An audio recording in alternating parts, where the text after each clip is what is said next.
అందరికీ నమస్కారం. తన్వి చెప్పే కథలకు స్వాగతం. ఈరోజే మొదటిసారిగా మా ఛానల్ చూస్తున్నట్లయితే ప్లీజ్ లైక్ చేయండి, షేర్ చేయండి, సబ్స్క్రైబ్ చేసి మమ్మల్ని సపోర్ట్ చేయండి. ఈరోజు అన్నదా ఏకాదశి. అన్నదా ఏకాదశి మహిమ శ్రీకృష్ణ ధర్మరాజుల సంవాద రూపంలో బ్రహ్మవైవర్త పురాణంలో వర్ణించబడింది. కృష్ణ శ్రావణమాస కృష్ణపక్షంలో వచ్చే ఏకాదశి పేరేమిటి? దానిని గురించి నాకు వివరించవలసిందని ధర్మరాజు శ్రీకృష్ణునితో అన్నాడు. దానికి ప్రత్యుత్తంగా శ్రీకృష్ణుడు ఇలా వివరించాడు. రాజా, నేను చెప్పేది సావధానంగా విను. మనిషి యొక్క సమస్త పాపాలను హరించే ఈ మంగళమయమైన ఏకాదశి పేరు అన్నదా ఏకాదశి. ఈ ఏకాదశి వ్రతాన్ని పాటించి ఇంద్రియాధీశుడైన హృషికేశుని అర్చించేవాడు సమస్త పాపకర్మ ఫలం నుండి ముక్తుడవుతాడు. పురాతన కాలంలో హరిశ్చంద్రుడనే సుప్రసిద్ధుడైన చక్రవర్తి ఉండేవాడు. అతడు సత్యవంతుడు, నీతిమంతుడు. ఏవో కొన్ని తెలియని పాపాల కారణంగాను తన మాటను నిలబెట్టుకోవడం కొరకు గాను అతడు తన రాజ్యాన్ని కోల్పోయాడు. చివరకు అతడు తనను, తన భార్యను, పుత్రుని కూడా అమ్ముకోవాల్సి వచ్చింది. రాజా, ఆ పుణ్య చక్రవర్తి ఒక చండాలునికి సేవకుడయ్యాడు. అయినప్పటికీ అతడు సత్యసంధతతో స్థిరమైన శ్రద్ధను కనబరిచాడు.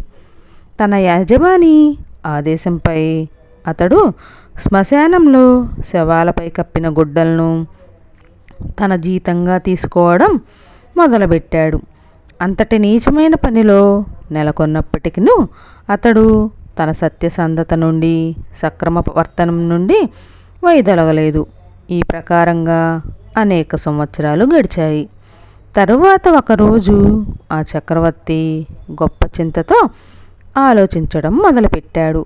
తాను ఏం చెయ్యాలి, ఎక్కడికి పోవాలి, ఏ విధంగా తాను ఉద్ధరింపబడతాననే విషయాన్ని అతడు పదే పదే ఆలోచింపసాగాడు. అతని కష్టాన్ని చూసిన గౌతమ్ ముని ఆ రాజు చెంతకు వచ్చాడు. ఆ మునిని చూసిన హరిశ్చంద్రుడు పరుల లాభం కొరకే బ్రాహ్మణులను బ్రహ్మదేవుడు సృష్టించాడని తలచాడు. తరువాత అతడు ఆ మునికి వందనములు కావించి చేతులు జోడించి చెంతన నిలిచాడు. ఆ తరువాత తన దీనగాథను అతడు గౌతమ్మునికి వివరించాడు. రాజు యొక్క దీనగాథను విన్న గౌతమ్ముని ఆశ్చర్యంతో, రాజా, శ్రావణమాస కృష్ణపక్షంలో వచ్చే అన్నదా ఏకాదశి అత్యంత మంగళకరమైనది, సర్వపాపహరమైనది. ఆ ఏకాదశి త్వరలోనే రాబోవడం నీ అదృష్టమనే చెప్పుకోవచ్చు. ఆ ఏకాదశి రోజు నీవు ఉపవాసం ఉండాలి, రాత్రంతా జాగరణ చేయాలి. దాని ఫలితంగా నీ పాపమంతా నశిస్తుంది. ఓ రోజోత్తమ, నీ ప్రభావం చేతనే నేను నీ చెంతకు వచ్చానని తెలుసుకో అని అన్నాడు. హరిశ్చంద్రముని ఆ రీతిగా ఆదేశించిన పిమ్మట గౌతమ్ముని అదృశ్యమయ్యాడు. ఆ తరువాత ముని ఆదేశం మేరకు రాజు అన్నదా ఏకాదశి వ్రతాన్ని పాటించి సర్వపాప దూరుడయ్యాడు. ఓ రాజసింహమా, ఈ అద్భుతమైన ఏకాదశి ప్రభావం ఎటువంటిదంటే అనేక సంవత్సరాలు అనుభవించాల్సి ఉన్నటువంటి కష్టాలన్నీ కూడా దాని వలన హరించుకుపోతాయి. ఈ ఏకాదశి ప్రభావం వలనే హరిశ్చంద్రుడు తన భార్యను, మృతపుత్రుణ్ణి తిరిగి పొందాడు. అప్పుడు దేవతలు దుందుబులు మ్రోగించి ఆకాశం నుండి పుష్పవృష్టి కురిపించారు.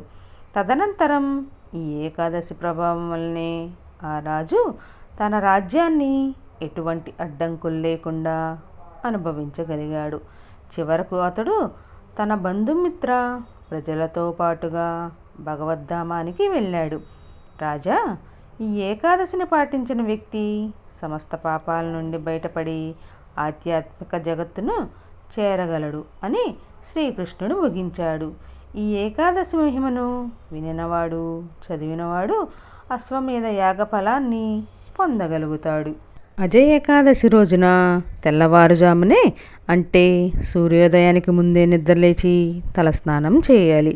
మీ ఇంట్లో పూజా మందిరంలో శ్రీ మహావిష్ణువు విగ్రహం లేదా ఫోటోను ఉంచి పువ్వులతో అలంకరించాలి. అనంతరం దీపం వెలిగించాలి. శ్రీహరిని ఆరాధించడానికి ముందు పండ్లను సమర్పించాలి. పూజా సమయంలో లక్ష్మీదేవి వ్రతకను చదవాలి. ఆ తర్వాత చివరగా హారతి ఇచ్చి ఇంట్లో తయారు చేసిన ప్రసాదాన్ని అందరికీ పంచాలి. పురాణాల ప్రకారం అజయ ఏకాదశి అనే పేరుని శ్రీకృష్ణుడే పెట్టారని ప్రతీతి. యుధిష్ఠిరుని అభ్యర్థన మేరకు శ్రావణ మాసం కృష్ణపక్షంలో వచ్చే ఏకాదశిని అజయ ఏకాదశి అని శ్రీకృష్ణుడు పేరు పెట్టాడు.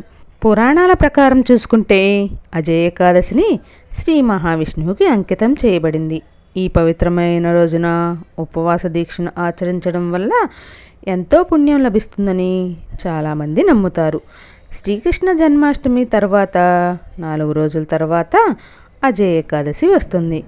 ఈ వ్రతాన్ని ఆచరించడం వల్ల ఒక వ్యక్తి శారీరక, మానసిక, ఆర్థిక ప్రయోజనాలను కలుగుతాయని చాలామంది నమ్ముతున్నారు. ఈ పర్వదినాన శ్రీహరిని పూజించడం వల్ల సకల పాపాల నుంచి విముక్తి కలుగుతుందని పురాణాలు చెబుతున్నాయి. ఈ పవిత్రమైన రోజున ఉపవాస దీక్షను ఆచరించడం వల్ల అశ్వమేధ యాగం చేసినంత గొప్ప ఫలితాలు వస్తాయని పండితులు చెబుతున్నారు.